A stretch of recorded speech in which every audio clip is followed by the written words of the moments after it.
But there's a thread that runs from Bitcoin in November 2021 through Silicon Valley Bank to Credit Suisse. Let me explain what that is.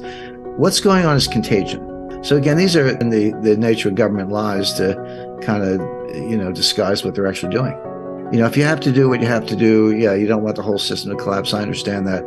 But you can be honest with people about it. There's people who really understand this. Certain lawyers, certain regulators, certain analysts, just experts, because it's what they do, is pretty small. But the overlap between that group who really get it and the group who have an interest in making sure no one else understands it is large, meaning they're all in on it. The number of people who really get it, they can raise their hand and say, I'm an expert in federal finance, government securities and repo and off-balance sheet accounting and all that. And I think you're trying to pull the wool over people's eyes. That's like a handful. I'm one of them. There are others, glad to say. But and that's the other thing that really I just have low tolerance for, just the lies. If you have to do what you have to do, yeah, you don't want the whole system to collapse. I understand that. But you can be honest with people about it. We're going to have a wave of failures of startups in Silicon Valley. That's probably true. But most of them fail anyway. If you know the venture capital business, and I'm sure you do, most of these things fail anyway. A couple of winners here and there. Well, how difficult would it have been? So now you're the entrepreneur. You had $5 million of working capital, which you got in a round, an angel round or whatever from some venture capitalists in Silicon Valley. You got some premises, you got a payroll, you got some developers, you got employees, all that stuff. And now your cash is frozen. Not just frozen, but gone. You got to go yang money, you got a due bill from the FDIC. Now who's to say if those companies were well run and they actually had some good technology, how difficult would it have been to make a few phone calls and say, you know what, we're stuck in this thing. I need a 2-year bridge loan, or I need a 1-year bridge loan. And I'll collateralize it by the proceeds of my receivership certificate. And as and when I get paid, I'll pay down the loan. We can have a simultaneous closing, all good. You could have got money. Some of those firms could have got money. Some of them not. Maybe some layoffs. Maybe they would have failed, but most of them do anyway. That's my first point. But that was not the majority of, and unemployment would have gone up. I'm not saying that there are no hardships, Brian, but we gloss over the greater hardships on the economy as a whole. And that gets to the other lie, which was Janet Yellen coming out and saying there's no cost to the taxpayer. Wait a second. Because you mentioned the bailout of the Fed taking the loans below market value and giving them, at market value and giving them par value, which is more for 1 year, and glossed over that whole thing. But there was a separate bailout, which is the FDIC guaranteed every penny of every deposit in all those banks. Well, when you look at the numbers, you have grossly depleted the insurance fund. The FDIC is an insurance company. That's what the I stands for. And they have reserves, just like every other insurance company. They charge premiums. That's how they go. This would have basically wiped out the reserves. So how are you going to top up the reserves in the FDIC for future bank failures? Well, they said, we're going to raise premiums on the banks. Okay, they are. But what do the banks do? Well, they're going to either pay you less interest or charge you fees. In other words, the bank isn't just going to sit there and write checks to the FDIC and watch their P&L evaporate. They're going to pass the cost on to the customer, which is us, which is the American people. So does your tax bill go up? No, but your interest rate's gone down, or your banking fees are going up. So the cost is shifted to everyday Americans. So don't tell me that we're not paying the bill, because we are. So again, these are in the nature of government lies to kind of disguise what they're actually doing. Do you think that's the next battle space, as we put it, in European banks in particular, but internationally? But there's a thread that runs from Bitcoin in November 2021 through Silicon Valley Bank to Credit Suisse. Let me explain what that is. What's going on is contagion. It's financial contagion. And the word contagion is not just a kind of cute metaphor. It's the mathematics of a viral contagion, which we've all just lived through with COVID, and we don't need to rehash that, and a financial contagion are the same. And Robert Schiller pointed this out in the book, but I had identified it years ago, and I use it in my own analysis. It's called the SEIR model. And S is for susceptible, so like you might get the disease. E is exposed, you were exposed to it. I is infected, and R is recovered. So are you susceptible? Did you actually get exposed? Did you get the disease? And did you recover? They left out dead. I mean, there's recovered is like what's net of people who get it, and some of them die. And there are the banks that get carried off the field. But the math is the same.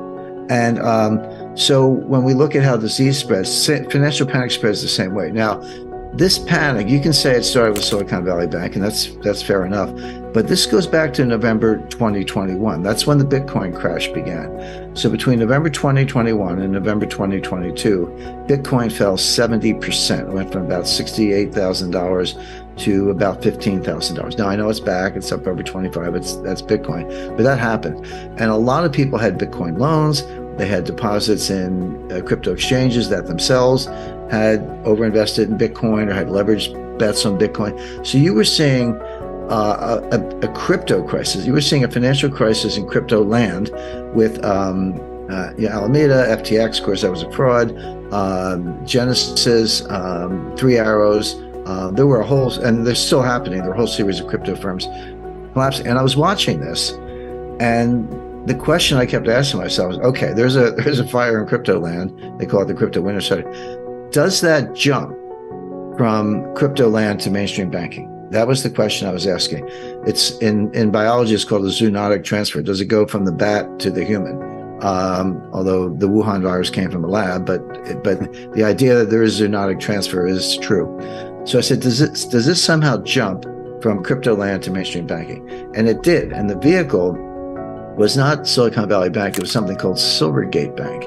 So now Silvergate Bank announced it was filing for bankruptcy the day before Silicon Valley Bank went down. But what's special about Silvergate Bank? Silvergate Bank was a regular bank. Remember the Federal Reserve System, FDIC insured, but it was completely in crypto. It was financing crypto lenders. It owned crypto, etc. And so that was the bridge. That was how the virus jumped from crypto land to mainstream banking. And then Silicon Valley Bank fell right after that. So now, we have, again, we've gone over the kind of capsule history of Silicon Valley Bank and so forth. But now the contagion spreads to Credit Suisse. But let's get in our time machine and go back to 2014. Brisbane, Australia, November 2014. What happened? That was a G20 meeting. And it was not long after the 2008 financial crisis. And the biggest blowback out of 2008 is, hey, the taxpayers bailed out everything, which they did. They didn't get any reward, and all the Jamie Dimon's bonus didn't get whacked. I mean, they all kept their jobs. John Mack and Jamie Dimon, and go down the list of names. Lehman Brothers failed. Okay, they were carried out feet first, but all the other banks were propped up by the Fed. I mean, Morgan Stanley was days away from failing. You go back over the history of that. They were calling John Mack saying, "Can you bail out Lehman?" He was like, "I'm kind of busy bailing myself out right now." And Morgan Stanley would have fallen. Goldman next. Probably Citi, if JP Morgan was the last guy standing, don't know. But that's what was happening. As I said, they dropped the curtain, truncated it.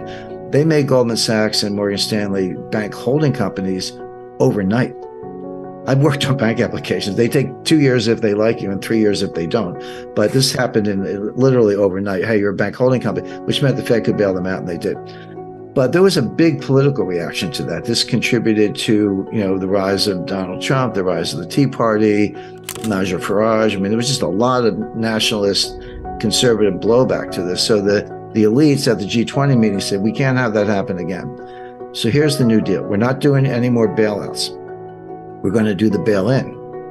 And what's the difference? The bail-in is we're just going to whack the parties in interest. Equity gets, so in a crisis, in a collapse, there's a hole in the balance sheet. Equity gets wiped out.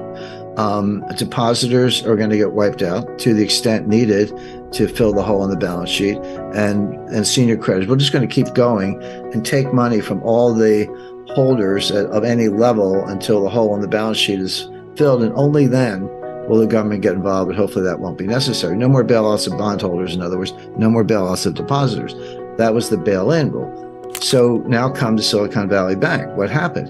The FDIC actually did the right thing. They said, okay, bail-in applies. We're not going to go to the taxpayers or the insurance fund. We're going to say those deposits are gone. And they did. But that lasted 48 hours. And then they said, just kidding. The deposits are all good. So they abandoned. So this is, 9 years 2014 to 2023. This is 9 years of living under the bail-in regime. And when they tested it, it only lasted 48 hours. Okay, so that was a joke. So now come over to Credit Suisse, and this is your question, Brian. What did they do? Well, if you were applying the Brisbane bail-in rules, you would have said equity zero, bondholders, okay, you're going to take a loss, etc. It's not what they did. When the Swiss National Bank did the shotgun merger, UBS gave $3 billion to equity. Now, that was down 97%. It was $100 billion that market not that long ago, and they got $3 billion, but they got something. But then there were these other bonds called COCOs, which are contingent convertible. What the heck is that?